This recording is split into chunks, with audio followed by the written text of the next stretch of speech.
Hello guys, welcome to C++ programming. So C++ programming is a programming language that enables you to perform normal procedural programming paradigms as well as object oriented programming paradigms.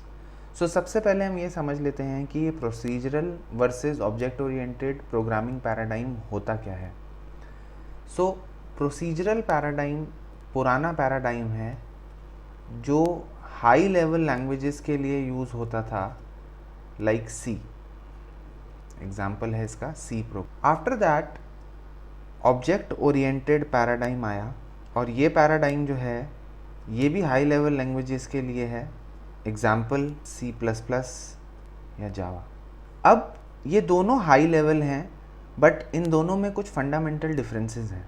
जो procedural programming होती है वो एक step by step approach होती है जिसमें कि कोई भी बड़ा task, so if we have a task at our hand, तो इस बड़े टास्क को या इस बड़े प्रोग्राम को प्रोसीजर स्टेप बाय स्टेप तोड़ा जाएगा छोटे सब प्रोसीजर्स में या छोटे सब रूटीन्स में, और फिर एक एक करके उनको सिस्टमैटिक मैनर में कंप्यूटर सॉल्व करेगा और उनसे आंसर निकालेगा.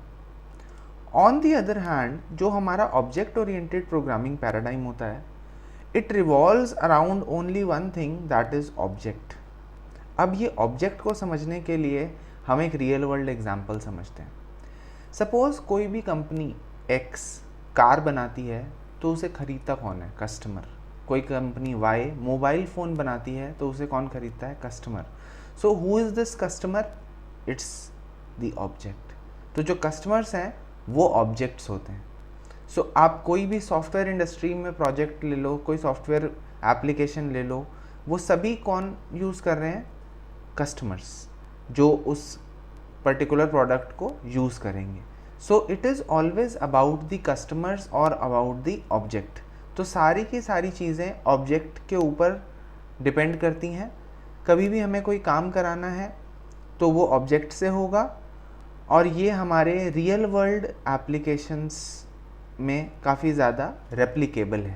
थर्ड मोस्ट इम्पॉर्टेंट थिंग जो इसकी अप्रोच है, तो प्रोसीजरल पैराडाइम में या प्रोसीजरल प्रोग्रामिंग में आपका एक मेन प्रोग्राम होता है और फिर उसके सब प्रॉब्लम्स होते हैं. So you have a main program and inside this main program there are small parts, say part 1, part 2 and till part n.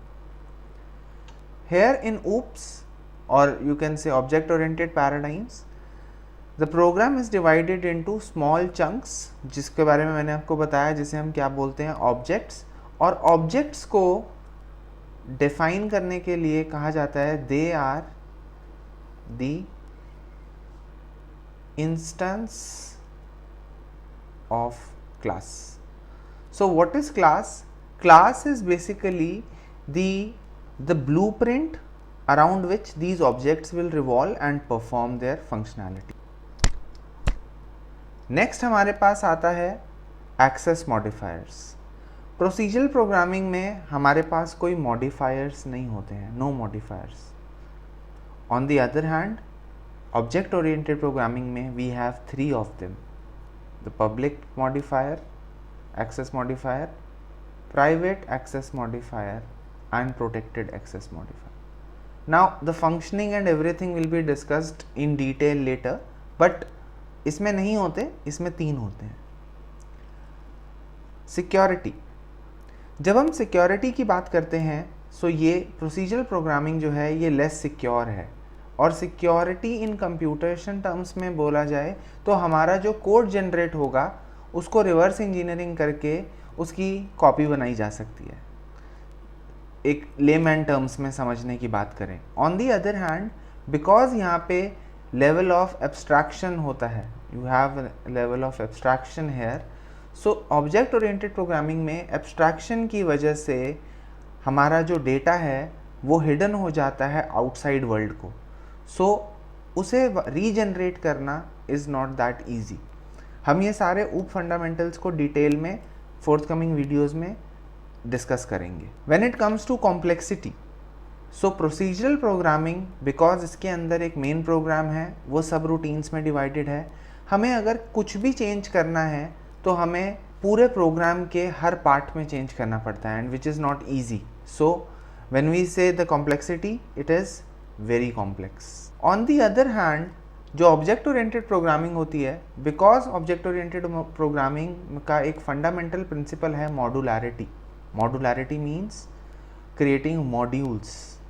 Particular modules को हम ऐड या ड्रॉप कर सकते हैं डिपेंडिंग अपॉन दी फंक्शनैलिटी, और कोई भी अगर चेंजेस होते हैं तो हम पर्टिकुलर मॉड्यूल को लेके उनमें चेंजेस कर सकते हैं. So this is a brief introduction about the difference between what is procedural paradigm and what is object oriented paradigm.